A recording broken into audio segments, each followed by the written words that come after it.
Le conflit en Ukraine fait toujours rage.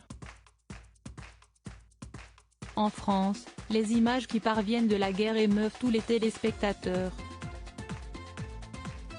Le mardi 15 mars, sur France Inter, la chroniqueuse Sonia De Villers est revenue sur un drame, le décès d'une femme qui venait d'accoucher, son bébé n'ayant pas survécu.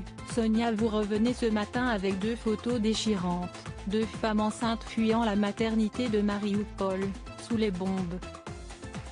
Elles ont été photographiées, l'une a accouché, l'autre est morte, a annoncé Nicolas Demorand. La journaliste se met alors à décrire des photos, leur visage blafard, leur ventre proéminent. La première descendant un escalier à moitié en ruine, une couverture sur le dos. L'autre n'est plus en état de marcher.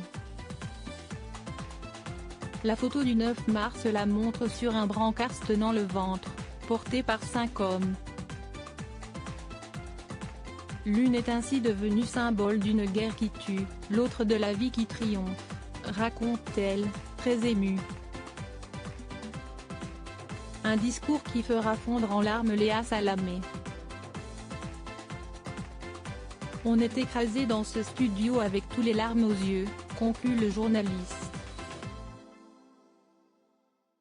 Sonia De Villers, je ne pensais pas faire pleurer Léa Salamé. En effet, la chroniqueuse Sonia De Villers a raconté les coulisses de ce moment de radio hors du temps.